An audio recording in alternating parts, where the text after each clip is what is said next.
Hello friends, my YouTube channel Kumar Sunil education में आपका स्वागत है। तो फ्रेंड्स, इसके पिछले क्लास में हम लोग पढ़े थे कि भारतीय आयुर्वेद का पिता किसे कहा जाता है? धन्वंतरी को।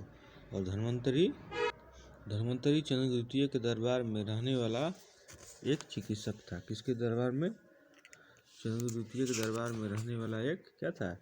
एक चिकित्सक था। ठीक है फ्रेंड्स, तो उससे आगे क्लास हम देखेंगे। भास्कर ने 3 ग्रंथों की रचना की, महाभाष्य, लघु भाष्य और भाष्य। ठीक है, भास्कर ने 3 ग्रंथों की, महाभाष्य, लघु भाष्य एवं भाष्य। ठीक है फ्रेंड्स, भाष्य आगे देखेंगे। लाटदेव को सूर्य सिद्धांत गुरु कहा जाता है। किसको? लाटदेव को सूर्य सिद्धांत गुरु कहा जाता है। ठीक है फ्रेंड्स, अब देखेंगे गुप्त काल कला के क्षेत्र में गुप्त काल अपनी उत्कृष्टता की चरम सीमा पर पहुंच गया। इस काल में मंदिर वास्तु कला के सर्वोत्तम उदाहरण है। इसमें है शिखर युक्त मंदिर। कौन मंदिर? शिखर युक्त, जिसमें है देवघर की झांसी। ठीक है, शिखर युक्त मंदिर थी। ठीक है, अब देखेंगे प्रमुख मंदिर। धमेख स्तूप सारनाथ उत्तर प्रदेश में है। शिव मंदिर भूमरा नागौर मध्य प्रदेश। पार्वती मंदिर नचना कुठार मध्य प्रदेश। दशावतार मंदिर देवघर झांसी। भीतरगांव मंदिर कानपुर उत्तर प्रदेश। विष्णु मंदिर तिगवा जबलपुर मध्य प्रदेश। विष्णु मंदिर उदयगिरी विदिशा। और शिव मंदिर अहिछत्र बरेली उत्तर प्रदेश। लक्ष्मण मंदिर सिरपुर। ठीक है, एक किससे बना था? ईंटों से बना था। पवाया का मंदिर नागौद में खोह का मंदिर। शंकरगढ़ मंदिर जबलपुर में आदि में गुप्त काल का प्रमुख आकर्षक मंदिर है। ठीक है, गुप्त काल में चित्रकला भी अपने वैभव गौरव तथा तकनीकी चरम सीमा पर पहुंच गई। अजंता की चित्रकारी। अजंता की गुफाएं महाराष्ट्र के औरंगाबाद जिले में स्थित है। कहाँ पे? अजंता की गुफाएं महाराष्ट्र के औरंगाबाद जिले में है। इनमें कुल 29 गुफाएं हैं। कितनी गुफाएं? 29 गुफाएं। गुफाओं में से गुफा संख्या 16, 17 और 19 गुप्त काल से संबंधित। 16, 17, 19 किस काल से? गुप्त काल से संबंधित है। अजंता की खोज 1819 ईस्वी में सर जेम्स अलेक्जेंडर ने की थी। किसने की थी अजंता की खोज? सर जेम्स अलेक्जेंडर ने 1819 ईस्वी में। ठीक है फ्रेंड्स, अब देखेंगे गुफा संख्या 16 में मोरासन राजकुमार के चित्र है। मोरासन राजकुमारी का क्या है? चित्र है। अब देखेंगे गुफा संख्या 17 में जातक कथाओं का उल्लेख है। इसमें बुद्ध ने अपने क्या किए हैं? बुद्ध ने इसमें बुद्ध को यशोधरा से भिक्षा मांगने और यशोधरा को राहुल से बुद्ध के बारे में सपने देखे। फ्रेंड्स, इसमें क्या दिखाया गया है? तो इसमें बुद्ध को यशोधरा से भिक्षा मांगते हैं और यशोधरा राहुल को भी बुद्ध को सौंपते हुए दिखाया गया। ठीक है फ्रेंड्स, अब देखेंगे इस गुफा में सिंहल के राजदरबार का भी चित्र है। ठीक है, सिंहल के राजदरबार का भी चित्र है। इस चित्रों का चित्रशाला कहा गया है। ठीक है, अजंता की गुफाओं में चित्र बौद्ध धर्म के किसके? बौद्ध धर्म के महायान शाखा से संबंधित है। ठीक है फ्रेंड्स, अब देखेंगे बाघ की गुफाएं। किसकी? बाघ की गुफा देखेंगे।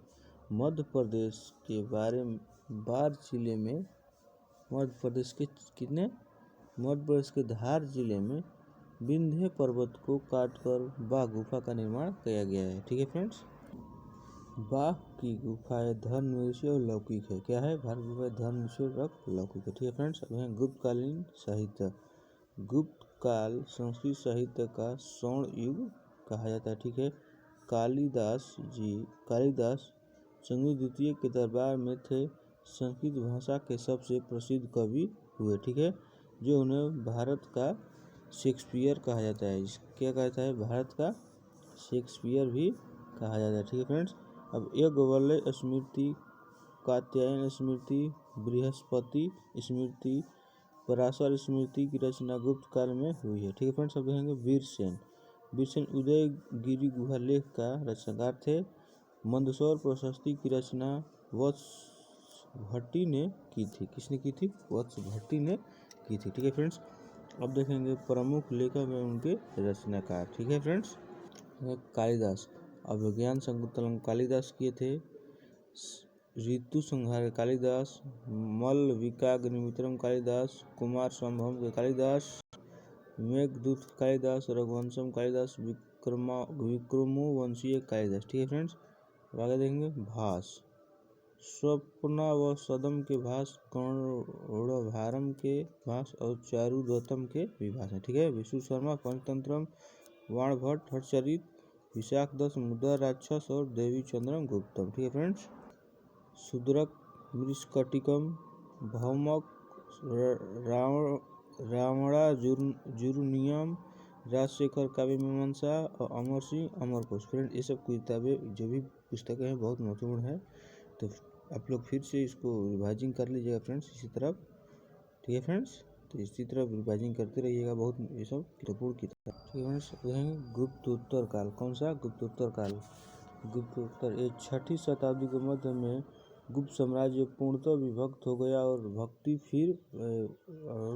उत्तर भारत फिर से अनेक राज्यों में बंट गया। इनमें से निम्नलिखित प्रमुख शक्तियाँ दुष्प्रभावित हुआ। भल्भी मैत्रेय वंश, पंजाब में हुणों का आक्रमण और कनौज में मौखरी वंश और मालवा में यशोवर्मन। ठीक है, वर्धन राजवंश, पुष्यभूति वंश, पुष्यभूति ये इस वंश का संस्थापक था। इसने थानेश्वर हरियाणा का अंबाला जिला में इस वंश की स्थापना की थी।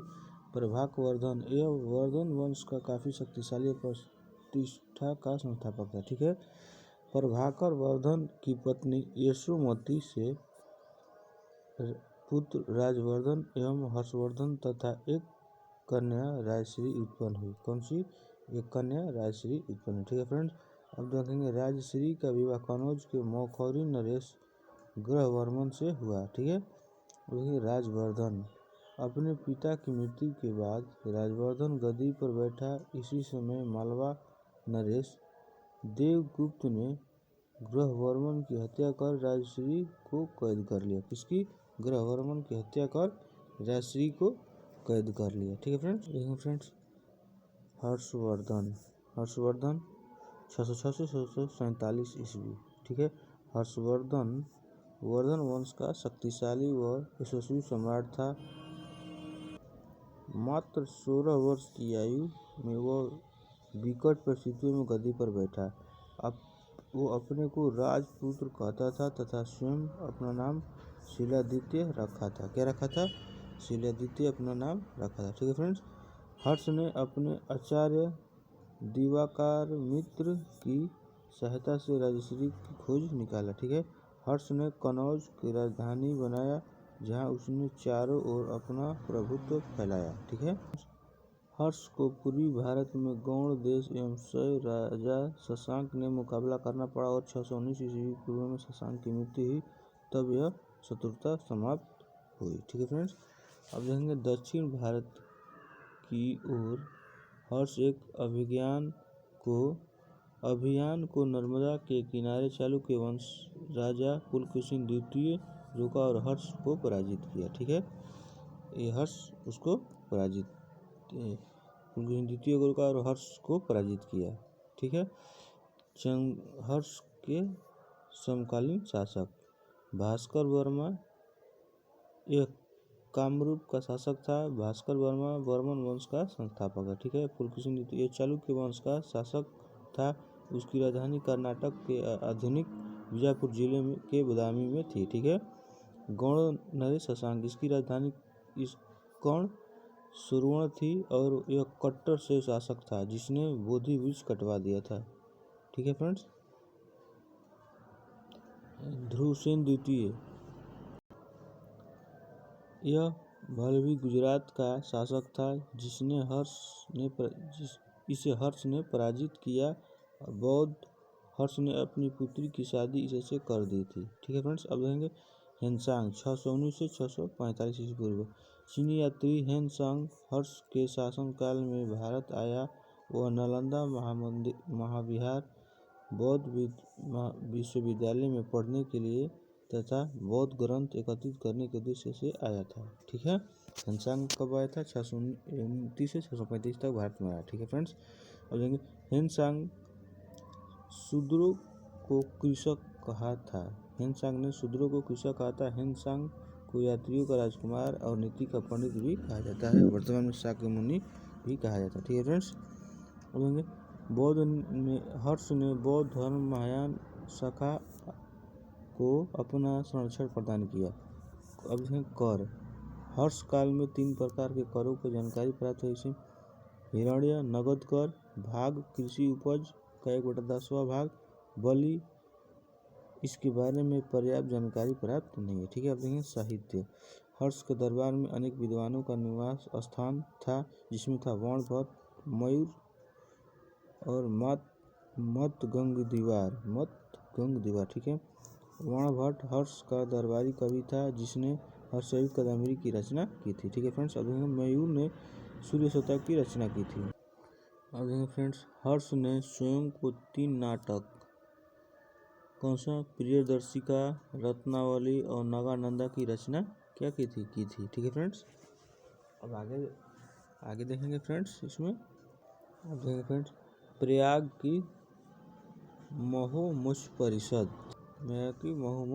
ठीक है, हर्ष प्रयाग में प्रत्येक 5 वर्ष में महामुष परिषद का आयोजन करता था। इसने प्रथम दिन बुध की, दूसरे दिन सूर्य की और तीसरे दिन शिव की पूजा की जाती थी। ठीक है, और चौथे दिन दान दिया जाता था। हेन संघ छठे परिषद में सम्मिलित हुआ था। ठीक है फ्रेंड्स, अब देखेंगे प्रशासन इसी कैसी थी।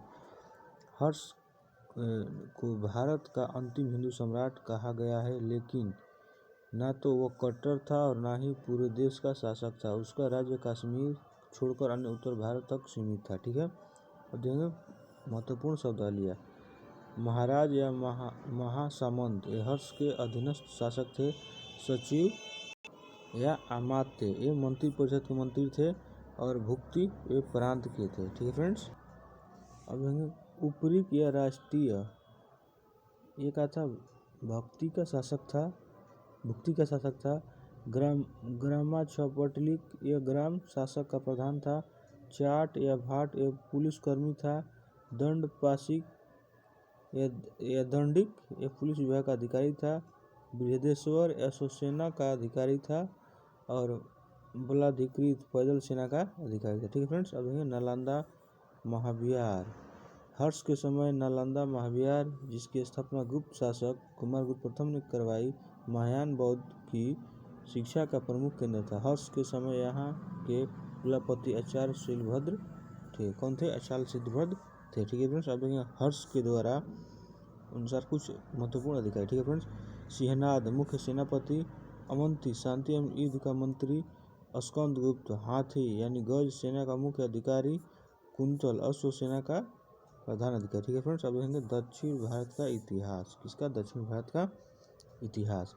अब देखेंगे फ्रेंड्स महापाषाणिक यानी मेगालिथिक पृष्ठभूमि। ठीक है फ्रेंड्स, इसमें देखेंगे प्रायद्वीपीय भारत के उच्च भागों में वे लोग बसते थे जो महापाषाण निर्माता मेगालिथिक बिल्डर कहलाते थे। ठीक है, उनका पता उनकी कब्रों से चलता था। महापाषाण कहलाती है, ठीक है, जो महापाषाण कहलाती है। ठीक है फ्रेंड्स, इन कब्रों को महापाषाण इसलिए कहते हैं कि इन्हें बड़े बड़े पत्थरों के टुकड़ों को घेर दिया जाता था। ठीक है, इन कब्रों में दफनाए गए लोगों ने न केवल अस्थिपंजर ही बल्कि मृदभांड और लोहे की वस्तुएं भी मिलती है। ठीक है फ्रेंड्स, जिसमें काला और लाल मृदभांड भी अधिक प्रचलित है।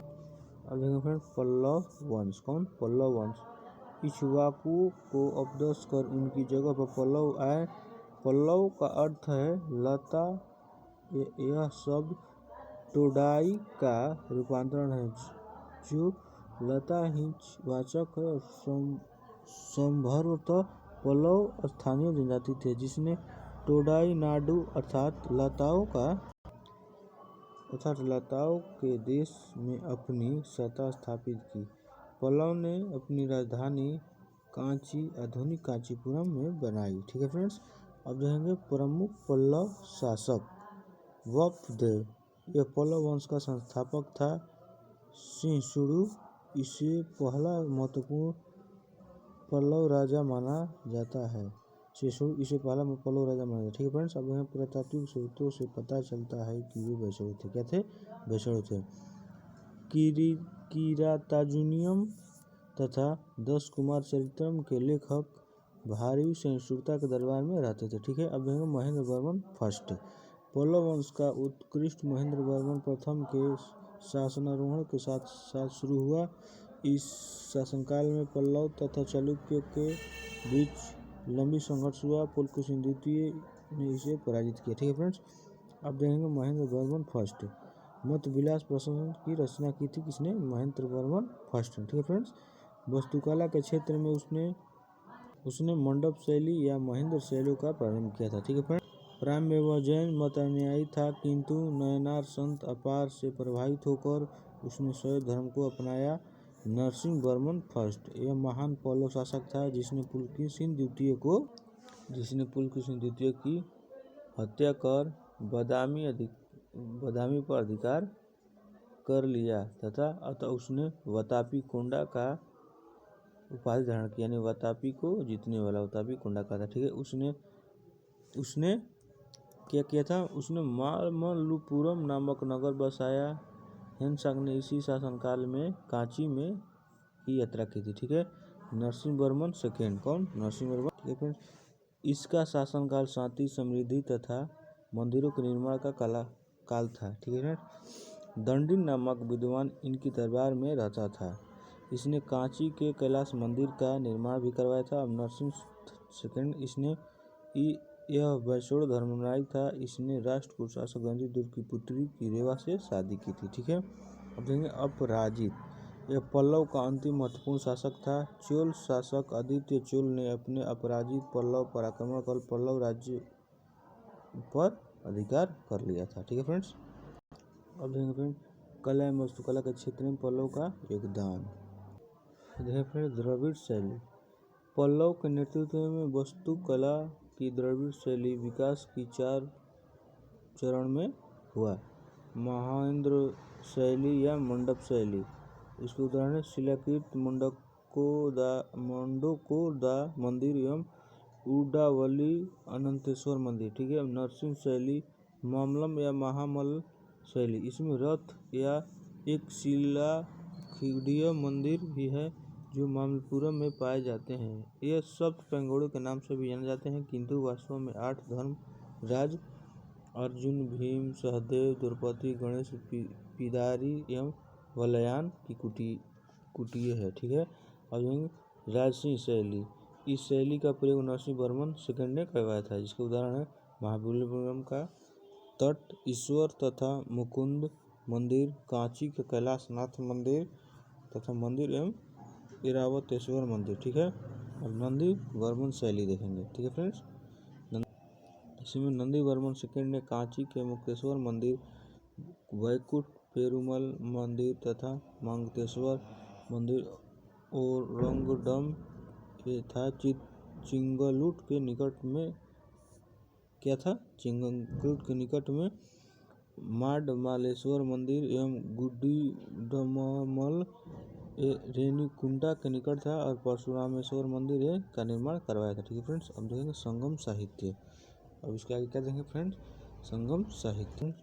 तमिल कवियों का एक संगम मदुरई में राजकीय संरक्षण में फला फूला। इसमें 990 वर्षों तक लंबे अंतराल में 3 संगम आयोजन हुआ, जिसमें से 8598 कवियों ने भाग लिया। इसके प्रमुख संरक्षक 197 पांड्य राजा थे। ठीक है फ्रेंड्स, अब देखेंगे प्रमुख तमिल साहित्य। संगम साहित्य में तमिल ग्रंथ तोल्काप्पियम, एतुतोगई, 8 काव्य संग्रह और पाटुपत्तु 10 ग्राम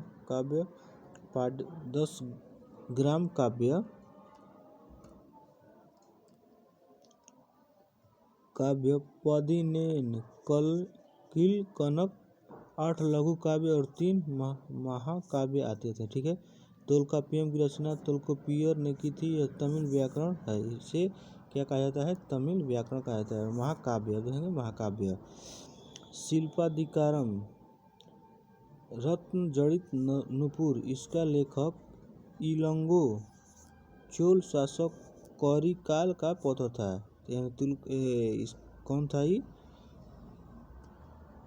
शिल्पाधिकारम की रचना किसने की थी? इलंगो। ठीक है फ्रेंड्स। और मणिमक्कले, इसकी रचना सतनार ने की थी। मणिमक्कले